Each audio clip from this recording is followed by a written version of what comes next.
Friends, welcome to my YouTube channel maths doubtless. तो आज के इस वीडियो में हम लोग एनसीईआरटी कक्षा 9 विषय गणित अध्याय 10 जो कि हमारा चैप्टर का नाम है वृत्त यानी कि सर्कल, तो उसके कुछ हम लोग महत्वपूर्ण टॉपिक पर आज चर्चा करने जा रहे हैं। क्योंकि ये जो टॉपिक है हमारा, इसमें कुछ कंस्ट्रक्शन की ज़रूरत पड़ेगी, रचना की ज़रूरत पड़ेगी, इसीलिए मैं वहाँ व्हाइट बोर्ड पर ना बता के आप लोगों को पेज में बता रहा हूँ, क्योंकि इसमें कंपास की ज़रूरत पड़ती है। ठीक है, तो आज का टॉपिक को पहले समझते हैं कि क्या क्या हम लोग आज समझेंगे। ये आपके क्लास 9 के लिए बहुत ही इम्पोर्टेंट है, वृत्त चैप्टर का है। तो देखिए, पहला हमारा जो टॉपिक है आज ये है कि एक बिंदु से होकर जाने वाले कितने वृत्त खींचे जा सकते हैं। पहला ये क्वेश्चन, अगर आपको एक बिंदु दे दिया जाए तल में, तो आप उस बिंदु से होकर जाने वाला कितना वृत्त खींच सकते हैं, ये है पहला क्वेश्चन।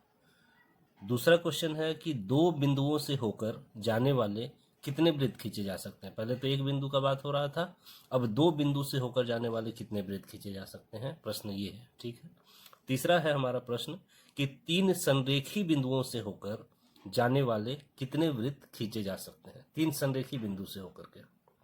और चौथा प्रश्न है तीन असंरेखी बिंदु से होकर जाने वाले कितने वृत्त खींचे जा सकते हैं। ये चार तरह के सवाल है आपके सामने, चारों का जवाब हम लोग इस वीडियो में सीखेंगे, समझेंगे और डिस्कशन चर्चा भी करेंगे और इसका तर्क भी देंगे, कंस्ट्रक्शन से भी देखेंगे कि कैसे जो हम बात बोल रहे हैं वो सही है। ठीक है, तो पहला टॉपिक देखिए क्या है हमारा। पहला टॉपिक है हमारा कि एक बिंदु से होकर जाने वाले कितने वृत्त खींचे जा सकते हैं। तो इसका उत्तर है अनेक वृत्त, यानी एक बिंदु से आप अनेकों वृत्त खींच सकते हैं। तो कैसे खींच सकते हैं हम लोग देखेंगे, रचना से, कंस्ट्रक्शन से, डेढ़ सुई की सहायता से जो हम लोग वृत्त बनाते हैं उससे हम लोग सीखेंगे। दूसरा जो प्रश्न था हमारा, उसका भी उत्तर पहले देख लीजिए, फिर हम लोग इस पर चर्चा करेंगे। तो दूसरा हमारा प्रश्न था कि दो बिंदुओं से होकर जाने वाले कितने वृत्त खींचे जा सकते हैं। तो इसका भी उत्तर है अनेक, यानी दो बिंदुओं से होकर भी हम अनेक वृत्त खींच सकते हैं। कैसे खींच सकते हैं ये अभी हम लोग देखने वाले हैं इसी वीडियो में। अब हमारा तीसरा प्रश्न है हमारा कि तीन संरेखी बिंदुओं से होकर जाने वाले कितने वृत्त खींचे जा सकते हैं। संरेखी बिंदु समझ में आता है आप लोगों को। संरेखी बिंदु का मतलब होता है कि ऐसा बिंदु जो एक ही रेखा पर स्थित होते हैं। ठीक है, उसे हम लोग संरेखी बिंदु। तो अगर तीन संरेखी बिंदु दिया जाए और पूछा जाए कि उस तीनों बिंदु से होकर जाने वाला कितना वृत्त खींच सकते हैं, तो उसका उत्तर है एक भी नहीं। ऐसा एक भी वृत्त हम नहीं खींच सकते हैं जो तीनों संरेखी बिंदु को अपने ऊपर ले ले, अपने ऊपर स्थित कर ले। ऐसा कोई वृत्त नहीं खींच सकते हैं। कैसे नहीं, ये भी हम लोग चर्चा करेंगे। और हमारा चौथा आज का प्रश्न है कि तीन असंरेखी बिंदुओं से होकर जाने वाले कितने वृत्त खींचे जा सकते हैं। असंरेखी मतलब एक ही रेखा पर स्थित नहीं होगा, जहां तहां होगा, प्लेन में, सतह पर, तीन जगह, अलग अलग जगह में। तो उसका उत्तर होगा कि एक और केवल एक, यानी अद्वितीय। यानी तीन असंरेखी बिंदु अगर आपको दे दिया जाए, जैसे त्रिभुज का तीनों शीर्ष तीन असंरेखी बिंदु होता है, तो उस तीनों बिंदु से होकर के एक और केवल एक ही वृत्त खींचा जा सकता है। एक से ज्यादा वृत्त आप नहीं खींच सकते हैं तीनों बिंदु को अगर लेना है तो। ठीक है, तो इसको भी हम लोग देखेंगे कि कैसे। तो चलिए आज का पहला टॉपिक जो है हमारा, उसको लेते हैं और समझते हैं कि कैसे हम लोग एक बिंदु से होकर के अनेक वृत्त खींच सकते हैं, इसको देखते हैं। ठीक है, तो इसको हम लोग देखेंगे रचना से, कंस्ट्रक्शन की मदद से देखते हैं कैसे खींच सकते हैं। देखिए, ये हमारा सतह है। ठीक है, इसमें कहीं आप एक बिंदु ले लीजिए, कहीं पर भी, जैसे ये बिंदु ले लिए हम, इसका कोई नाम चलिए दे देते हैं, बिंदु ए नाम दे देते हैं। तो इस बिंदु ए से गुजरने वाला हम कितना वृत्त खींच सकते हैं, बात ये है। और हम बोल रहे हैं उत्तर कितना, कि अनेक हो सकता है। तो कैसे हो सकता है इसको देखिए, बहुत ही आसान है अनेकों वृत्त खींचना। आप जो है कहीं पर भी केंद्र ले लीजिए, कहीं पर भी जहां मन है ये सुई आप रख दीजिए, ये केंद्र हो जाएगा। और इसको नाप लीजिए आप, इस बिंदु को इस तरह से पेन से इस तरह से नाप लिए, इतना आ गया, दिख रहा है। तो अब इसको लेकर के आप वृत्त तो खींच ही सकते हैं, तो ऐसे वृत्त खींच देंगे। एक वृत्त आपको मिल गया जो बिंदु ए से गुजर रहा है। तो ऐसा ऐसा कितना वृत्त, ऐसा ऐसा बहुत सारा वृत्त हम लोग खींच सकते हैं। आप केंद्र अब दूसरी जगह ले लीजिए, यहाँ पे ले सकते हैं, और यहाँ से हम दूरी नाप लेंगे पहले इस बिंदु ए का।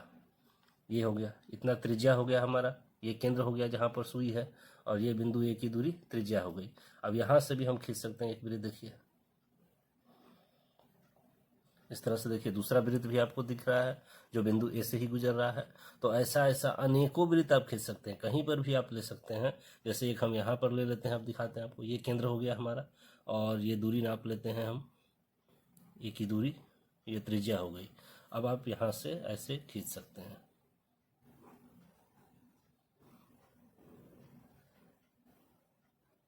तो दिख रहा है, इस तरह से 3 वृत्त हम लोग खींच चुके हैं अभी तक, 1 2 3। और भी आप चाहें तो अपने अनुसार कहीं पर भी केंद्र ले लीजिए और इस तरह से ए को मिला लीजिए। ये जो है ये आपका त्रिज्या हो जाता है इतना दूर, और ये केंद्र जहाँ पर सुई है, और इस तरह से आप फिर से एक नया वृत्त खींच सकते हैं। तो ये प्रोसेस आप कितनी बार कर सकते हैं? अनंत बार कर सकते हैं। आप सतह पर चाहे जहाँ मन वहाँ केंद्र लीजिए, एक का दूरी मापिए, वो वृत्त हो जाएगा, और खींच दीजिएगा तो अनेकों वृत्त खींच सकते हैं। तो उत्तर अब आप लोगों को क्लियर स्पष्ट हो गया होगा कि एक बिंदु से होकर जाने वाले कितने वृत्त खींचे जा सकते हैं। तो हमारा उत्तर है कि अनेकों वृत्त हम लोग खींच सकते हैं। ठीक है, तो अब चलिए हम लोग आते हैं प्रश्न 2 पर। देखिए प्रश्न 2 हमारा क्या है? प्रश्न 2 है हमारा कि 2 बिंदुओं से होकर जाने वाले कितने वृत्त खींचे जा सकते हैं। तो इसका भी उत्तर है अनेक। तो कैसे हम लोग 2 बिंदु से होकर भी अनेक वृत्त खींच सकते हैं, इसको देखिए आप। यानी ऐसा वृत्त खींचना है जो जिस वृत्त पर वो दोनों बिंदु आ जाए। अब जैसे देखिए, इसको समझिए, जैसे हम कहीं पर 2 बिंदु ले लेते हैं, इसको ले लिए बिंदु ए, इसको ले लिए बिंदु बी। ये हो गया हमारा बिंदु ए और ये हो गया हमारा बिंदु बी। ठीक है, अब आपको ऐसा वृत्त खींचना है जिस पर ये दोनों बिंदु हो जाए, दोनों बिंदु से गुजरते हुए वृत्त खींचना है। तो अनेक वृत्त खींच सकते हैं। कैसे खींच सकते हैं, अब इसको समझिए। तो अनेकों वृत्त खींचने के लिए सबसे पहले आप ए और बी को मिला लीजिए। ए और बी को क्या करना है, ज्वाइन कर लेना है। मिला लिए ए बी को। अब आप ए बी का लंब समद्विभाजक पहले खींच लीजिए। तो लंब समद्विभाजक क्या होता है आप जानते होंगे।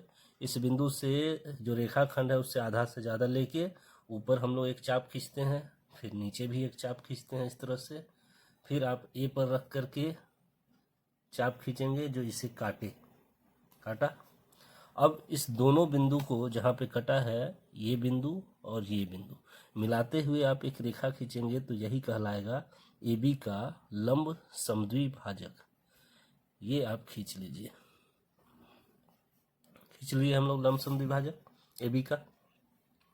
अब एक नियम होता है क्या, कि किसी रेखाखंड का जो लंब समद्विभाजक होता है उसके किसी बिंदु से रेखाखंड के जो दोनों अंत बिंदु होते हैं उनकी दूरी समान होती है। ये नियम होता है। इसका मतलब क्या समझे, कि ये जो लंब समद्विभाजक है इसका आप कोई भी बिंदु ले लीजिए, यहाँ यहाँ यहाँ कोई भी बिंदु ले लीजिए ऊपर भी, और वहाँ से अगर आप नापेंगे तो देखिए ए और बी की दूरी एकदम हमेशा आपको बराबर मिलेगी। ए का दूरी जितना है ये ए पर रख दिए हम लोग ए, तो इतना ही अब आपको देखिए बी पर भी जाके मिल जाएगा, मिल गया। और यहाँ से अगर आप वृत्त खींच देते हैं तो ऐसा वृत्त आपको मिल जाएगा जो ए और बी दोनों से होकर के गुजर जाता है। देखिए ऐसा वृत्त हम लोग खींच दिए जो ए और बी दोनों बिंदु से गुजर रहा है, दिख रहा है। तो ऐसा ऐसा कितना वृत्त खींच सकते हैं हम लोग, अनंत वृत्त खींच सकते हैं, क्योंकि ये लंबाई अनंत है। ये जो लंब समद्विभाजक है ये कितना दूर तक खींच सकते हैं, अनंत तक। तो आप कहीं पर भी इस रेखा पर आप सुई रख दीजिए, कहीं पर भी जहाँ इच्छा हो, और वहाँ से ए और बी का दूरी ले लीजिए। जैसे देखिए ए का दूरी हम ले लेते हैं यहाँ पर, ये हो गया ए का दूरी यहाँ, ठीक। उसी तरह से यहाँ बी का दूरी बराबर अपने आप आ जाएगा, और आप एक वृत्त फिर खींच सकते हैं जो ए और बी से होकर के ही गुजरेगा। देखिए फिर से हम खींच दिए दूसरा वृत्त जो ए और बी बिंदु से गुजर रहा है। तो ऐसा ऐसा आप चाहे जितना कहीं पर भी ले लीजिए। अब दिखाते हैं आपको एक और, हम यहाँ ले लिए, ठीक है। यहाँ से चलिए बिंदु ए को नाप लेते हैं।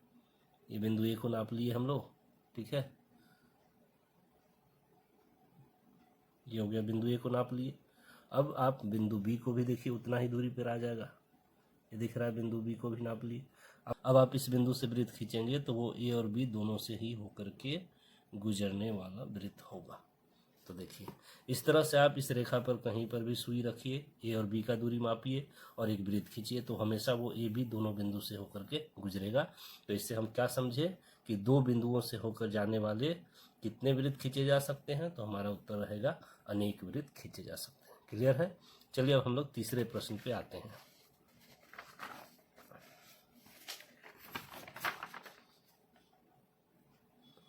देखिए हमारा तीसरा प्रश्न क्या है। तीसरा प्रश्न है हमारा कि 3 संरेखी बिंदुओं से होकर जाने वाले कितने वृत्त खींचे जा सकते हैं। तो इसका उत्तर है एक भी नहीं। ऐसा एक भी वृत्त नहीं खींच सकते हैं जो तीनों संरेखी बिंदु से होकर के गुजरे। ऐसा कैसे हो सकता है, चलिए इसको देख लेते हैं। जैसे कि संरेखी बिंदु क्या होता है, एक ही रेखा पर स्थित बिंदु होता है, आप जानते होंगे। तो एक रेखा पर हम 3 बिंदु ले लेते हैं। देखिए जैसे एक बिंदु आप समझिए, जैसे ए बिंदु ये हुआ, यहाँ पर बी बिंदु हुआ और यहाँ पर सी बिंदु हुआ। तो ये तीनों बिंदु अगर एक रेखा पर, सीधी रेखा पर स्थित है तो ये संरेखी बिंदु कहला जाती है। और अगर बिंदु अलग अलग लेंगे, जैसे ए यहाँ ले लिए, बी यहाँ ले लिए और सी कहीं और ले लिए, तो ये अब एक रेखा पर स्थित नहीं है, एक सीधी रेखा पर स्थित नहीं है तीनों बिंदु, तो यह असंरेखी बिंदु कहलाएंगे। और ये तीनों संरेखी, ठीक है। तो हमें 3 संरेखी बिंदु लेकर के देखना है कि क्या उससे होकर के हम कोई वृत्त खींच सकते हैं क्या। तो देखिए हम यहाँ पर ले रहे हैं, तो ये ले लीजिए बिंदु ए, इसका कुछ नाम दे दीजिए बिंदु बी, इसका कुछ नाम दे दीजिए बिंदु सी। इस तरह से 3 बिंदु देखिए संरेखी बिंदु है, एक ही रेखा पर स्थित है। तो अब क्या इस तीनों बिंदु से होकर के कोई वृत्त खींचा जा सकता है? तो हम नहीं खींच सकते हैं। हम अभी जस्ट सीखे पीछे कि हम 2 बिंदुओं से होकर के अनेक वृत्त खींच सकते हैं। कोई भी 2 बिंदु ए और बी को लेंगे तो इससे अनेक वृत्त खींच सकते हैं, बी या सी को लेंगे तो इससे अनेकों वृत्त खींच सकते हैं, ए और सी को लेंगे तो इससे अनेकों वृत्त खींच सकते हैं। तो इस केस में आपको देखिए क्या छूटते जा रहा है, इसको समझिएगा थोड़ा बात को।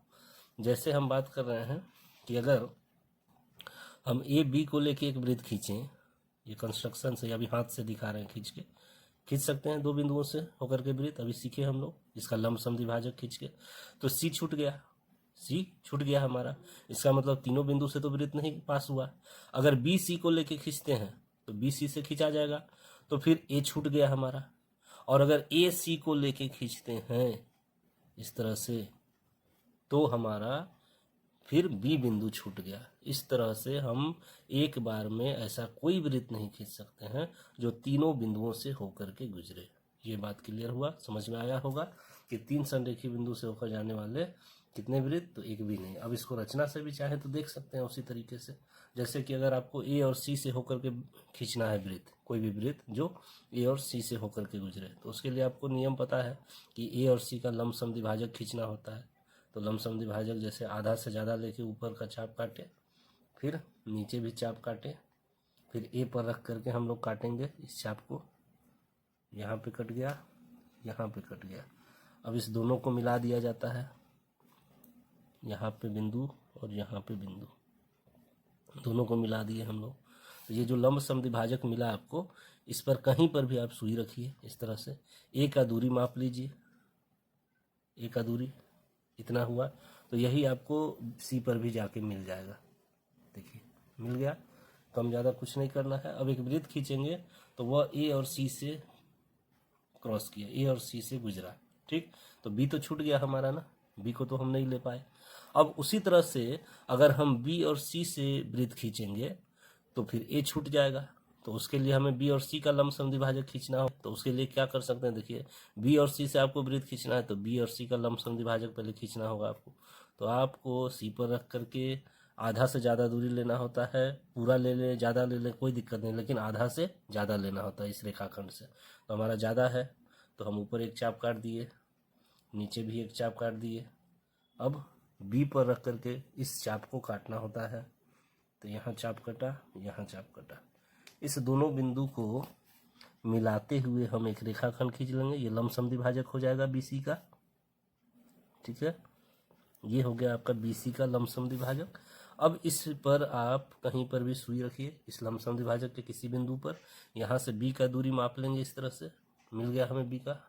अब इतना ही दूरी आपका सी का भी होगा, बराबर ही हो जाता है दोनों दूरी। अब यहाँ से वृत्त अगर हम खींचेंगे तो ये बी और सी से होकर के गुजरा, तो ए तो हमारा छूट गया। फिर क्लियर, बात समझ में आया, बी और सी से तो गुजरा लेकिन ए छूट गया हमारा इस वृत्त में। अब उसी तरह से अगर हम ए और बी से वृत्त खींचेंगे तो सी छूट जाएगा। जैसे ए बी से खींचना है तो आपको ए और बी का लंब समद्विभाजक खींचना होगा, तो बी से एक चाप ऊपर लिए, बी से नीचे लिए, उसी तरह से फिर ए पर रख के आपको चाप काटना है। कहाँ कट रहा है, यहाँ कटा। तो अब आपको मिला लेना है दोनों, ये बिंदु और ये बिंदु।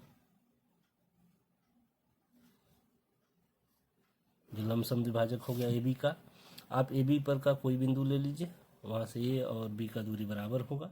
यहाँ से आप एक वृत्त खींचेंगे तो वो ए और बी से होकर के गुजरेगा। तो आप अब समझ गए होंगे क्लियर कि ए बी से वृत्त खींचे तो सी छूट गया, बी सी से खींचे तो ए छूट गया, ए और सी से होकर के गुजरने वाला वृत्त खींचे तो बी बिंदु छूट गया। तो इस तरह से 3 संरेखी बिंदु से होकर हम एक भी वृत्त नहीं खींच पाए। ऐसा कोई वृत्त नहीं खींच पाए जिस पर ये तीनों बिंदु स्थित हो। एक बार में 2 ही बिंदु आ रहा है वृत्त पर, तीसरा बिंदु हर बार छूट जा रहा है। तो इसीलिए हमारा उत्तर इसका क्या रहेगा, एक भी नहीं। 3 संरेखी बिंदुओं से होकर जाने वाले कितने वृत्त खींचे जा सकते हैं, तो हम कहेंगे एक भी नहीं। क्लियर है। चलिए अब लास्ट और चौथे प्रश्न पे हम लोग चलते हैं। तो देखिए हमारा चौथा प्रश्न क्या है, 3 असंरेखी बिंदुओं से होकर जाने वाले कितने वृत्त खींचे जा सकते हैं। यहाँ पर 2 बार लिखा गया है कितने, एक बार आप काट दीजिए। ठीक है, अब देखते हैं। तो यहाँ पर क्या है हमारा प्रश्न कि 3 असंरेखी बिंदुओं से होकर जाने वाले कितने वृत्त खींचे जा सकते हैं। तो इसका उत्तर क्या है, एक और केवल एक, यानी कि अद्वितीय। एक और केवल एक का मतलब सिर्फ एक समझना है आपको। एक से ज़्यादा वृत्त हम नहीं खींच सकते हैं 3 असंरेखी बिंदुओं से होकर। वो एक ही खींच सकते हैं और वो अद्वितीय होता है, मतलब उसके अलावा और कोई वृत्त आप नहीं खींच सकते हैं। ठीक है, तो इसको आप समझते हैं कि कैसे हम लोग कर सकते हैं। इसके लिए आपको 3 असंरेखी बिंदु लेना है। आप कहीं पर भी सतह में 3 असंरेखी बिंदु मान सकते हैं।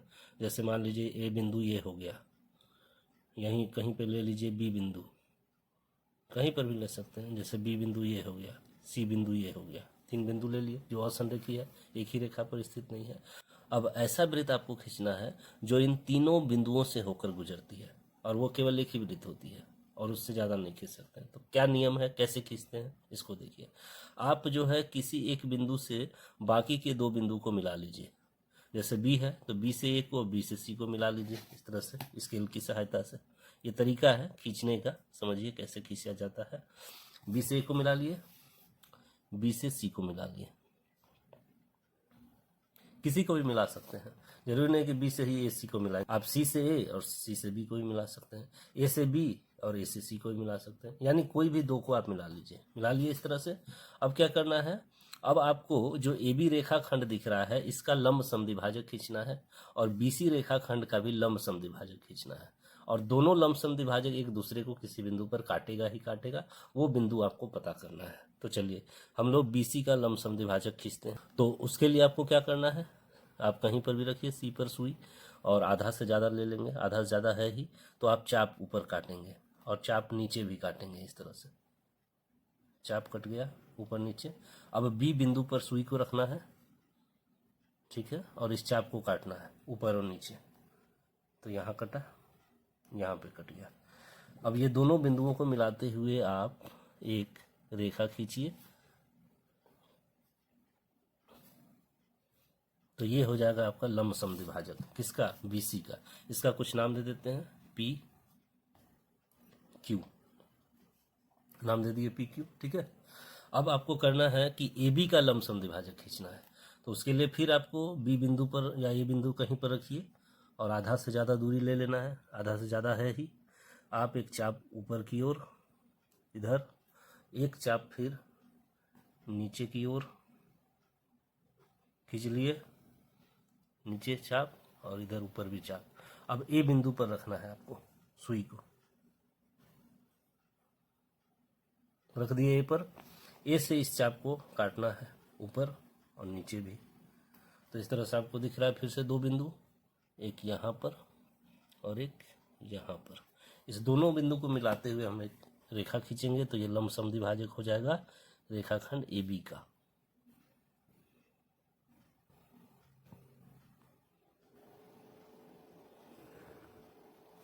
ये हो गया आपका रेखाखंड ए बी का लंब समद्विभाजक। इसको कुछ नाम आर और इसका कुछ नाम एस दे देते हैं। ठीक है, अब देखिए दोनों लंब समद्विभाजक एक दूसरे को यहाँ पर काटा है। इस बिंदु का नाम चलिए ओ दे दीजिए, क्या दे देंगे, ओ। ठीक है, तो अब एक बात समझिए, क्या देखिए यहाँ पर लिखा हुआ है, इसको समझिए कि हम जानते हैं कि किसी रेखाखंड के लंब समद्विभाजक के किसी बिंदु से रेखाखंड के दोनों अंत बिंदुओं की दूरी समान होती है। यानी कोई रेखाखंड अगर आप खींचते हैं, ठीक है, कोई रेखाखंड, जैसे ये भी एक रेखाखंड है और इसका लंब समद्विभाजक खींच देते हैं, ठीक है, तो लंब समद्विभाजक के किसी बिंदु से दोनों अंत बिंदुओं की दूरी समान होती है। ये दूरी यानी अगर नाम दे देते हैं m, तो m से a की दूरी और m से b की दूरी बराबर होगी हमेशा किसी बिंदु से। जैसे एक यहाँ बिंदु ले लिए P, तो P से a की दूरी P से b की दूरी बराबर होगी, PA बराबर PB। ये नियम ही होता है कि किसी भी रेखाखंड का लंब समद्विभाजक के किसी बिंदु से रेखाखंड के दोनों अंत बिंदुओं की दूरी समान होती है। तो इसी गुण का हम यहाँ पर यूज करने वाले हैं इसमें। तो देखिए ध्यान से, BC का लंब समद्विभाजक PQ खींचे हैं हम लोग, तो और PQ पर ही एक बिंदु आपको O दिख रहा है, PQ पर, तो यहाँ O से B और O से C की दूरी समान होगी हमेशा, ये सत्य होता है। तो O से आप नाप भी सकते हैं, O पर रख दिए और देखिए B का दूरी माप लीजिए, ये B हुआ, O से B माप लिए हम लोग, तो O से जितना B है उतना ही देखिए फिर C भी होगा, C पर भी आके मिल गया, यानी बराबर होता है ये दोनों, O से B और O से C क्या होता है, बराबर, ठीक। यानी एक चीज आपको मिला, क्या मिला यहाँ से कि OB बराबर क्या है, OC है, क्लियर। फिर आप समझिएगा AB रेखाखंड जो है इसका लंब समद्विभाजक आपका RS है, और RS पर भी वही एक बिंदु O है, RS पर ही तो है बिंदु O, तो फिर O से A की दूरी और O से B की दूरी भी समान होगी। क्यों? क्योंकि वो इसकी लंब समद्विभाजक पर ही तो स्थित है बिंदु O, AB के लंब समद्विभाजक पर। तो O से आप नाप सकते हैं, देखिए O से A की दूरी इतनी है, तो वही दूरी O से B की भी होगी, देखिए कोई कम ज़्यादा नहीं हुआ। इसका मतलब आप क्या समझे यहाँ से कि OB बराबर फिर से OA भी है आपका, O से B और O से A बराबर है। इस दोनों बातों से आप क्या सकते हैं, इस दोनों बातों से आप क्या कह सकते हैं कि OA बराबर OB, OA बराबर OB और OB बराबर OC के है। इसका मतलब क्या कि O से A की दूरी, O से B की दूरी और O से C की दूरी बराबर है, यानी O हो गया आपका केंद्र, O क्या हो गया, केंद्र, और OA हो गया त्रिज्या या OB या OC, तीनों त्रिज्या हो गया, कहीं किधर भी आप ले लीजिए।